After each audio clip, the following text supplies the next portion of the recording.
Contrary to popular platitudes, history is not written by the victors, but is validated by the victims, by those whose silenced voices are vocalized by the eyewitnesses.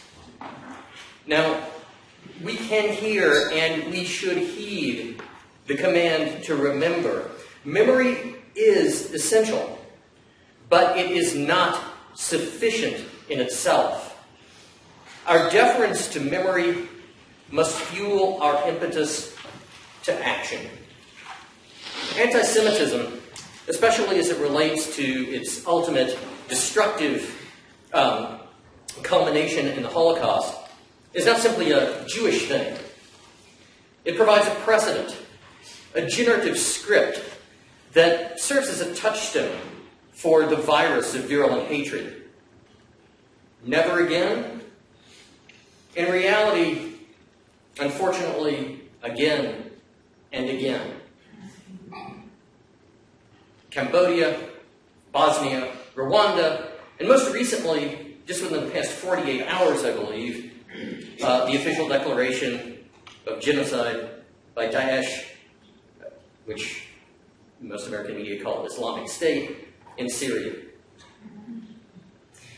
The terrible potential to harvest the genocidal fruits of hate lies not in some twisted souls, some warped minds, or misguided morals.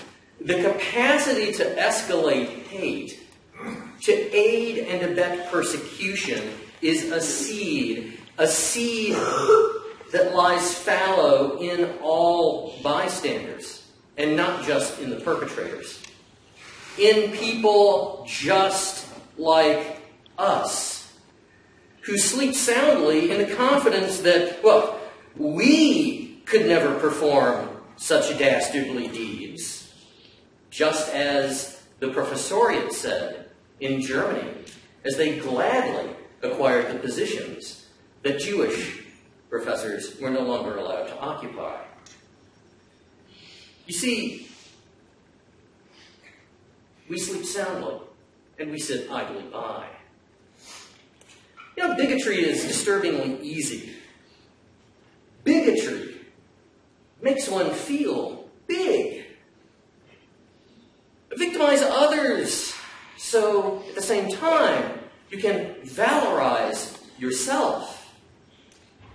After all, if all of our woes are due to the terrible Mexicans, the evil Muslims, those crafty Chinese, or whoever you like to point your finger at, then we bear no responsibility other than to wield the sword against them.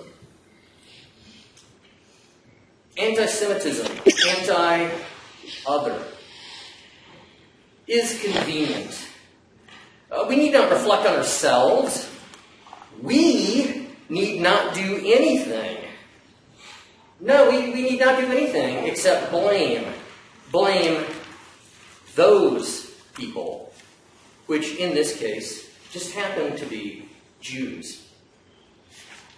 You know, when I think about how to apply the Holocaust to the current times and to potential developments in the future, I look directly to the lessons of survivors and listen to the survivors. And I'm going to quote and pick up the lessons from two additional survivors. These two survivors are well known throughout North Carolina over the years. The first is Morris Glass, who is easily the most active, the true dynamo of Holocaust survivor speakers these days in North Carolina. He is amazingly active.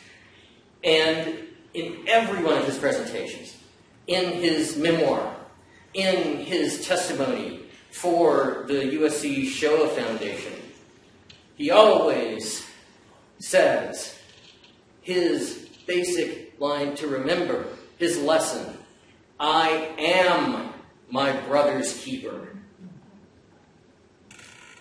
What do we make of this? And I think that's exactly the question to ask. What do we make of this? What we make is that we cultivate a culture of care. How? The first counterweight to the power of hate is respect. Well, what does that involve? Well, it involves expanding our means of engagement, primarily approaching conflict with direct engagement, with the courage to argue and debate, not the cowardice of succumbing to the lure of violence and intimidation. Oh, that's easy. But we can do the hard work. As I've said, we can. And each of those we's is an I. Okay? So, is that enough? Well, not quite. Before we defend our right to bear arms, we must build our capacity to bear each other. But mere tolerance is a very low bar. Do you simply want to be tolerated? I think not. Instead, we cannot reward and glorify violence. This is what we're talking about by cultivating a culture of care, not reveling in the momentary pleasure of demeaning others. We must embrace alternatives that provide some outlet for emotional expression, for anger, for guilt, for frustration. Outlets other than victimization. Let us try to replace the weapons of war and the tools of oppression with tools of argument wielded in the forum of debate. And when we say, oh, well, we're not going to discuss politics or religion or anything controversial that might inflame the passions, we remain silent at our own peril by refusing to engage each other.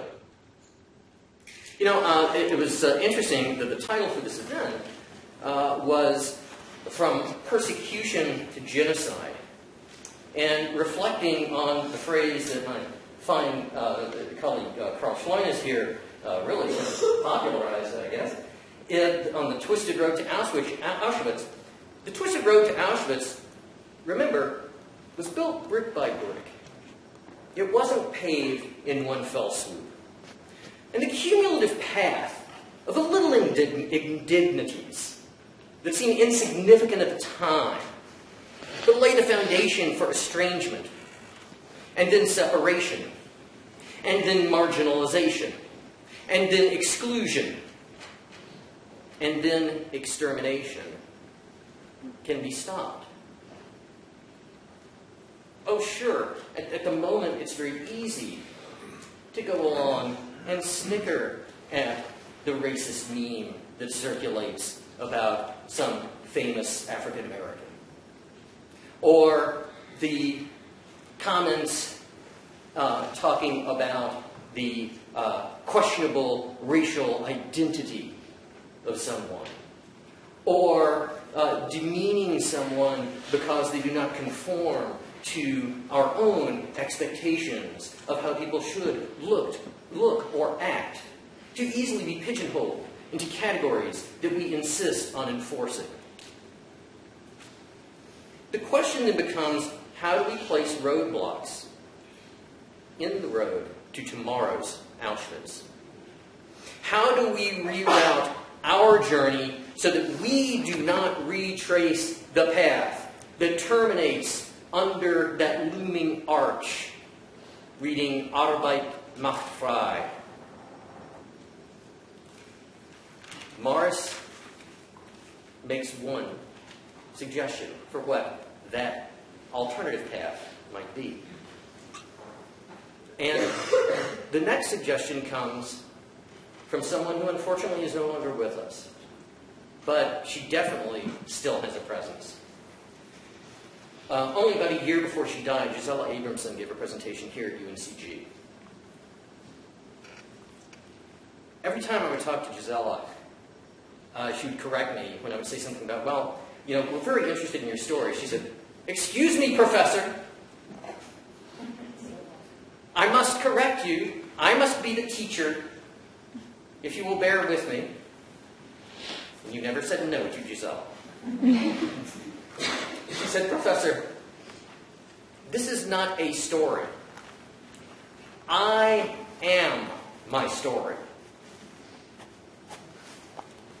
Take that seriously. Listen. Listen actively, not simply as a spectator to an exciting emotional display. Listen to these stories. These stories live, and they live long after the lives of the survivors themselves. They live, as the Kaddish says, in the hearts of those who cherish their memories. These stories regenerate in our generations. We water the seeds that sprout both the perpetrators and those who might prevent them from perpetrating. "I am my story," said Gisela. "Yes, Gisela, and these are our stories." As the echoes of the living witnesses gradually recede into the past over the years, we revive their voices in each of our acts that digs potholes in the path to prejudice before it paves the twisted road to tomorrow's genocides. Each of us must also bear witness. And let us join Zev in affirming, "I can." Thank you.